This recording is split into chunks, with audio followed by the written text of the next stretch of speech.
Israel's UN ambassador sounds off on recent developments in the Middle East. One America's Christopher Carter has more from New York. We're joined here by UN Ambassador Danny Danon, represents Israel. Thank you for joining One America News. Thank you for having me again, Chris. We just saw that John Bolton, the President's National Security Advisor, visited Israel this past weekend. Tell me he had some reassurances for Israel. What did he say? John Bolton is a good friend of Israel. He met with Prime Minister Netanyahu. They discussed all the issues in the region. And for us, the most pressing issue is the Iranian presence in Syria. We know what they are doing because we saw what happened in Lebanon. They are trying to build a similar infrastructure in Syria. We revealed terror tunnels only 2 months ago. We cannot allow them to do the same in the border between Syria and Israel, and we are determined to do so. What are some of the key concerns about a U.S. withdrawal from Syria? We know how to protect ourselves, and we will continue to do that. We will protect our interests in the region, and we will continue to attack targets of Iranians in Syria. We cannot allow them to build their bases, the infrastructure in Syria. So it's more of a US decision how they want to play it, how they want to deploy the forces, when to do it. For us, we will continue to protect our interests in the region. We know we have some big elections coming up in Israel right now. Whenever we see this type of things, we know we see increased activity with the terrorist group Hamas. Are you worried about Hamas trying to influence Israeli elections? Well, I would recommend them not to try to test our resilience. The IDF is not involved in the elections. We will continue to protect our borders, our interests, and if they will try to get involved during this time, we will react. We've seen cooperation between the Israeli government and the Egyptian President al-Sisi. This is in terms of military cooperation and also fighting the Muslim Brotherhood. Tell me about the alliance between Israel and Egypt. So Chris, today in the Middle East, you have players that support terrorism, engage with terrorists like Iran, who funds most terrorism in the region, and you have actors who fight terrorism.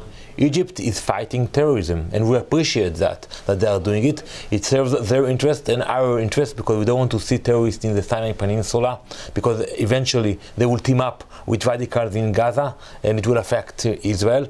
So we collaborate not only with Egypt, with many countries in the region that are willing to fight terrorism. We saw a recent interview with 60 Minutes where they were highly critical of President al-Sisi. Was this a fair interview?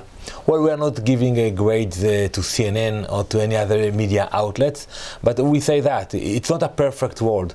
But when you look at the forces in Egypt today, when you look at the forces in the Middle East, the radical forces, you have to fight them. Otherwise, you're going to have chaos like you have in Syria, like you have in Lebanon. So if you ask me what we prefer, if we prefer to see Egypt becoming like Lebanon or Syria, no, we prefer to see stability in Egypt today.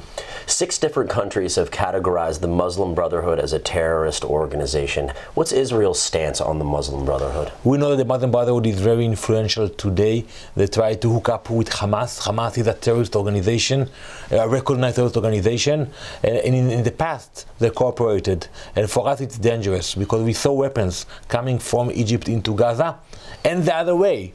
Terror activities that were produced in Gaza came back into Egypt. So I think the role of fighting those radicals is an important role, and when you have Muslim leaders willing to confront radicals, it's crucial. Tell me now about what we see at the UN with the Palestinians trying to officially join the United Nations as a member state. What are your thoughts on that? There are no shortcuts. You have to sit down and discuss and negotiate peace. The same way we did it with Egypt and with Jordan. The Palestinians are not willing to negotiate with Israel. They are not willing to negotiate with the US. They want to have a shortcut to come to the UN, to be declared as a state, and then what? It will be a terror state. We cannot allow that. The US will not allow that. So I would recommend to the Palestinians, if they want to actually change the situation on the ground, they should engage in negotiations. They should stop with the incitement, stop paying terrorists. Chris, they are paying salaries to convicted murderers every month, millions of dollars. So you cannot become a member of a UN when you promote terrorism. Ambassador Danon, thank you for joining One America News. Thank you very much, Chris. Thank you. Want to see more videos like this? Click on the link below and subscribe to One America News on YouTube. And call your cable provider and kindly demand that One America News is added to your lineup. Call and subscribe today.